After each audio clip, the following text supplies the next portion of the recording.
Écoutez, bonjour à tous, je suis Loïc Martin, je suis cadre supérieur de santé à l'Institut de formation des cadres de santé et j'ai le plaisir de vous présenter en fait une expérience de simulation managériale en classe inversée sans regroupement physique. En fait, cette expérience a eu lieu pendant le confinement, le premier confinement, dans une formation pour les cadres de santé. Alors, comment va s'organiser en fait cette présentation? Je vais faire une introduction très rapide, contextuelle et problématique. Ensuite, je poserai un petit peu les réflexions, comment en fait concilier la simulation et la classe inversée sans regroupement physique. Et ensuite, je vous présenterai la stratégie pédagogique en 4 temps. Et ensuite, je reviendrai sur l'évaluation de la séance pour terminer sur une conclusion et des perspectives plutôt réflexives. Alors, bon, c'est une surprise pour personne. Le 16 mars 2020, il y a eu un confinement généralisé avec une modification de l'organisation en fait, de la formation, avec un 100% distanciel et des recommandations ministérielles qui précisaient qu'il ne fallait réaliser aucun cours et aucune épreuve pratique en présentiel, ce qui a nécessité des aménagements pédagogiques importants et des vrais changements de pratique chez les formateurs. Ça a posé pas mal de questionnements et puis aussi des contraintes pédagogiques. Quid en fait de la simulation managériale, qui est une formation quand même relativement importante dans le champ de la formation pour les cadres, avec un premier questionnement, le côté un peu irréalisable, c'est-à-dire comment en distanciel mettre en œuvre en fait des séances de simulation comportementale en management qui nous semblent vraiment indispensables à la formation des futurs cadres, alors que nous pensions, en équipe pédagogique, que c'était totalement irréalisable de les tenir euh, en distanciel et que pour nous, c'était seulement en présentiel. En plus, les recommandations, notamment de l'HAS sur la simulation humaine, soulignent vraiment bien en fait, la nécessité du présentiel pour ce type de méthode pédagogique. Donc, c'était vraiment un premier questionnement. Ensuite, deuxième questionnement sur la question de la similarité et la question du socio-constructivisme. Par rapport à la similarité, en fait, comment faire un semblant de similarité? C'est-à-dire, en fait, pour Jaffrelot et Pélassia, comment amener à un réalisme physico-environnemental malgré son approche distancielle totale? Ça, c'était le premier point. Et puis, deuxième point, comment conserver en fait les principes du socio-constructivisme et une dynamique de conflit socio-cognitif dans la formation? On effectue beaucoup de travaux de groupe. Il y a des conflits socio-cognitifs qui sont vraiment intéressants pour faire évoluer le cheminement. Donc voilà, c'était ces deux questionnements qui nous semblaient assez impressionnants à la base, à cette époque. Alors, on s'est dit peut-être qu'on peut utiliser en fait les contraintes en opportunités pédagogiques et on a décidé de faire une expérimentation d'une séance de simulation managériale en classe inversée sans regroupement physique. Et donc, au regard de nos expériences multiples et au regard de la mienne, où je développe la classe inversée depuis à peu près 2013-2014, on a décidé d'associer deux modalités pédagogiques. Sur la gauche, vous voyez les modalités de simulation en respectant les trois principes de la simulation, le briefing, la scénette et le débriefing, et puis d'y associer les modalités de la classe inversée de niveau 2, c'est-à-dire un travail à la maison et puis un travail collaboratif en classe, mais vous allez le voir en expérimentant un petit peu tout ça. Alors, un petit rappel peut-être utile pour certains d'entre vous sur la question de la classe inversée. En fait, la classe inversée, il y a 3 niveaux selon Lebrun et Lecoq en 2015. Et je vous ai mis une petite définition en bas de la diapositive de l'Université de Sherbrooke qui précise en fait que c'est une approche pédagogique qui consiste à inverser et à adapter en fait les activités pédagogiques qui sont traditionnellement proposées aux étudiants en les utilisant en alternance, c'est-à-dire en utilisant en alternance la formation à distance et la formation en classe pour prendre avantage des forces de chacune. Donc, on a décidé vraiment, nous, de prendre le niveau 2 de la classe inversée. Et donc, dans le temps 1 du niveau 2 de la classe inversée, c'est bien une activité de production à la maison, avec un travail individuel qui est basé sur la question du constructivisme, via des capsules vidéo. On peut aussi visionner certaines choses sur Internet, des documents à lire, etc. Et puis le temps 2 du niveau 2, c'est vraiment un temps de retour en classe, c'est-à-dire un travail collectif basé sur le socio-constructivisme, les projets, les échanges et l'activité de collaboration. Donc ça, c'est un petit rappel global de ce que peut être la classe inversée. Alors, dans la stratégie pédagogique en 4 temps, je vais revenir vraiment en détail sur les 4 étapes. On a en distanciel décidé de mixer du synchrone et de l'asynchrone sur 4 étapes. La première, le briefing avec de l'asynchrone ou du synchrone en fonction du choix des étudiants. Le deuxième, c'était de regarder et d'analyser une vidéo simulée, et ça, c'était aussi du synchrone ou de l'asynchrone au choix de l'étudiant. Et ensuite, le pré-débriefing collectif sans les formateurs en synchrone et le débriefing en synchrone. Alors, si on vient un petit peu plus en détail sur cette expérience, je vous ai proposé une infographie que vous pouvez retrouver sur un article que j'ai publié dans la revue ReadPu. Et donc, l'étape 1, elle est basée vraiment sur la question du briefing. Et en fait, l'étudiant s'approprie en fait les consignes qui ont été adressées avant la séance par l'équipe de formateurs. Et le contexte et les éléments clés du scénario, notamment une infographie assez intéressante, a été déposée donc sur un espace de cours. Et donc, l'étudiant s'approprie en fait ces consignes et ces éléments contextuels. Et ça, l'étudiant peut le visionner soit au moment des 10 minutes précisées, soit en amont, puisqu'on a adressé sous le modèle de la classe inversée les consignes au moins quelques jours avant. Deuxième étape, c'était de regarder et analyser la vidéo simulée. Donc, en fait, on avait pris une collègue qui n'avait peu d'expérience en management, puisque le sujet était l'entretien de recadrage, et on l'a mis en situation en fait, de simulation. Et donc, les étudiants ont regardé et analysé une capsule vidéo qui durait à peu près 8 minutes, et elle était basée sur les étudiants étaient aidés via une grille qu'on leur avait fournie de lecture à 3 entrées, les observables de la scénette, les questions que se pose la situation simulée et les hypothèses possibles. Et donc, ils se centraient sur l'acteur qui joue le rôle du cadre de santé et pas l'autre personne qui est recadrée. Et l'idée, c'était de se mettre à la place d'eux. Ensuite, donc, la première étape était sur 10 minutes, la seconde était sur 20 minutes. La troisième étape, qui n'existe pas logiquement dans les modalités de la simulation ad hoc, c'était un pré-débriefing collectif. L'idée, c'était collectivement en deux sous-groupes, via un ou plusieurs outils collaboratifs synchrones, type Zoom, etc., de confronter leurs travaux d'analyse individuelle de la scénette afin de préparer en fait la phase de débriefing. Donc ça, c'était un temps qui durait 30 minutes entre eux pour essayer de croiser les informations. Et puis, quatrième étape, l'étape de débriefing. Et là, c'était animé par un binôme de formateurs. Et donc, chaque sous-groupe d'étudiants effectue en fait avec l'aide de la visioconférence le débriefing de la simulation. Et donc, il aurait vraiment demandé à ce moment-là de se mettre autant que possible dans la place de l'acteur qui a joué le rôle du cadre de santé. Et donc, sur ces deux dernières étapes, qui sont l'étape 3 et l'étape 4, en fait, on est vraiment sur du synchrone et une activité vraiment collaborative et une activité où il peut jouer justement du conflit socio-cognitif. Si on revient en fait sur l'évaluation de cette séquence en 4 étapes, en fait, on a fait une évaluation sur les 31 étudiants, 100% de réponses.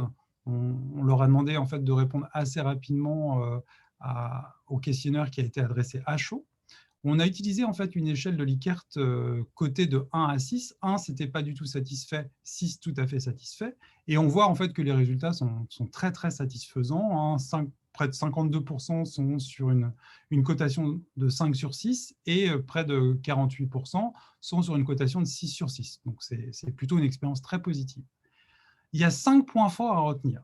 Le premier, c'est la qualité du séquençage pédagogique. S'il faut retenir quelque chose, c'est l'importance de bien séquencer et de bien rendre lisible ce séquençage pédagogique. Ensuite, ça a été le fait de mobiliser de la théorie. Autre point très, très important, c'est la prise de recul et les mettre dans une posture de réflexivité qui nous semble important pour des futurs cadres. L'échange avec les pairs a été particulièrement intéressant. Et puis, certains ont exprimé quand même le fait que ça va permettre demain de mener plus efficacement un entretien de recadrage, malgré en fait la situation du tout distanciel.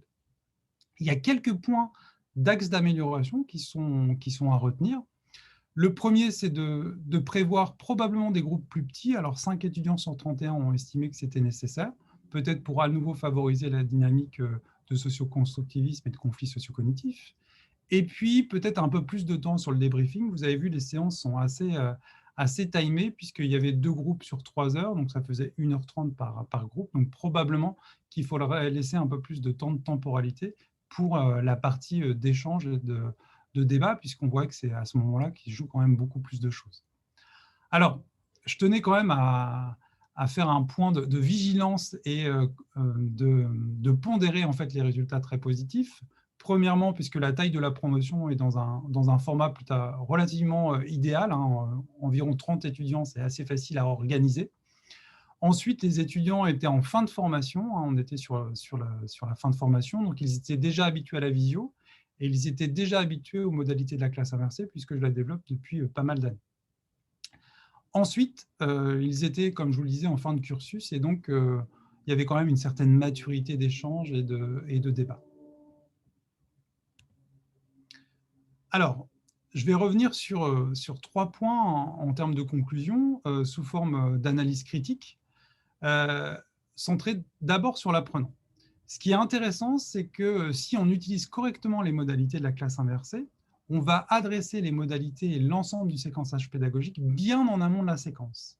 Ce qui peut permettre de répondre à ce qu'on appelle la pédagogie différenciée qui a été développée par Philippe Mérieux et qui permet de respecter les rythmes d'apprentissage. C'est-à-dire que chaque étudiant peut regarder la vidéo, regarder alors plusieurs fois la vidéo, peut faire cette séquence pédagogique au moment où il le souhaite et dans le lieu où il le souhaite, puisque la séquence pédagogique pouvait être visionnable sur YouTube, visionnable sur un smartphone, visionnable sur un ordinateur portable, et ça laissait quand même une certaine autonomie d'apprentissage. Donc ça, c'est un point vraiment important en termes de réflexivité et d'organisation pédagogique. Deuxième point, les modalités que nous avons présentées correspondent vraiment à des leviers qui améliorent l'apprentissage dans l'enseignement supérieur issu des neurosciences, c'est-à-dire que l'étudiant est vraiment acteur de son apprentissage au regard du débriefing et de l'autonomie qui lui est laissée. Ensuite, ça a du sens, cette activité d'entretien de recadrage, elle a de la valeur et du sens, puisque le scénario se rapproche en fait du futur métier du cadre de santé. Donc ça, c'est un point clé. Et puis, dans les leviers qui facilitent l'amélioration de l'apprentissage des étudiants dans le supérieur, il y a vraiment l'introduction de l'usage du numérique qui amène des modalités pédagogiques supplémentaires. Après, on peut se poser quand même quelques questions sur l'acquisition des compétences. Je n'ai pas eu la possibilité de le faire puisque ça nécessiterait probablement une évaluation à froid sur 6 mois ou 1 an. C'est de se poser cette question sur des compétences, puisqu'on sait que les compétences sont le produit d'une interaction entre l'individu et l'environnement, selon Ardouin et Lacaille.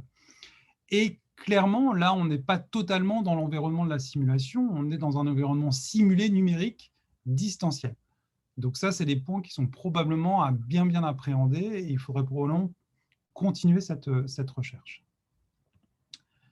Par rapport à l'enseignant ou au formateur, je pense que ce qui est intéressant, c'est le développement en fait, de compétences technico-pédagogiques supplémentaires. On voit bien en fait que le séquençage sur les 4 étapes nécessite une vraie stratégie pédagogique bien définie avec un séquençage pédagogique. On va utiliser aussi les théories de l'apprentissage basées sur le constructivisme, le socio-constructivisme, mais on voit bien aussi qu'on pourrait aller assez loin dans le cognitivisme, dans tout ce qui est réflexion et résolution de problèmes. Ensuite, la nécessité d'organiser un storyboard pour ce séquençage, on peut mobiliser de nouvelles compétences. Et puis, il y a des compétences de montage vidéo. Et aussi, on développe aussi une créativité, une innovation, puisque les contraintes ont été vraiment transformées en opportunités pédagogiques. Autre point important pour l'enseignant et les formateurs, c'est la question de la transformation de sa pratique. Si on reprend le modèle de l'UNESCO sur les modèles d'appropriation du numérique, on voit bien qu'on est là dans un modèle de transformation de sa pratique, c'est-à-dire que la technologie va apporter ici une vraie plus-value. C'est-à-dire que sans le numérique, on aurait pu difficilement mettre en œuvre ces situations de simulation managériale et cette situation d'entretien de recadrage. Donc ça, c'est des points assez intéressants. Je vous renvoie sur l'UNESCO qui a beaucoup travaillé sur les processus d'appropriation du numérique et d'ici quelques semaines sur une thèse que je suis en train de réaliser sur ce sujet-là. Ensuite, sur les méthodes et l'ingénierie pédagogique au sens large, on peut se poser quelques questions sur le respect des principes de la simulation. Le fait que l'étudiant ne joue pas le rôle en fait, dans la scénette et le fait qu'il se met à la place d'eux est probablement une limite. Cependant, dans les retours des étudiants, on a pu s'apercevoir quand même que l'étudiant est moins en déstabilisation émotionnelle. puisque l'étudiant n'est pas confronté à la scénette, c'est quelqu'un qui a joué le rôle de la scénette autre que l'étudiant, donc il est non jugé par ses pairs, l'expression est probablement plus libre et l'engagement plus fort. Autre point, on était sur la simulation, maintenant sur la classe inversée. Quid du retour en classe qui est proposé en fait dans les vraies modalités de la classe inversée? Alors, est-ce que si on va un peu plus loin, et on pourrait échanger d'ailleurs avec Marcel Lebrun sur ce point-là, est-ce qu'on peut considérer en fait que le débriefing en vidéo peut être considéré comme un temps de retour en classe, mais virtuel? Ça, c'est une question qui nécessite d'être posée et moi, qui me semble relativement intéressante, ce qui pose clairement la question du rapport au temps et à l'espace. Et puis, quid du socio-constructivisme et du conflit socio-cognitif? Est-ce qu'on peut estimer quand même que les échanges en visio peuvent être considérés comme un vrai temps de socio-constructivisme, où il y a du débat, de l'échange, de l'argumentation? Il y a sûrement une limite sur la visio avec le fait qu'on n'arrive pas à voir l'ensemble des étudiants, d'où l'intérêt de formaliser des groupes assez petits pour permettre, sur la visio, de voir l'ensemble des étudiants.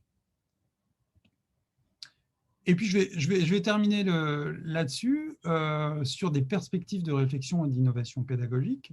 Comme je vous l'ai dit, au regard de cette modalité de ce séquençage pédagogique, on réfléchit bien sur l'asynchrone et le synchrone, puisque on offre à l'étudiant la possibilité, dans le premier temps, de soit travailler au moment où c'est affiché sur le planning, mais comme c'est adressé bien en amont, l'étudiant peut aussi choisir le moment où il va effectuer la première partie de l'activité pédagogique, et ça pose la question de la synchrone.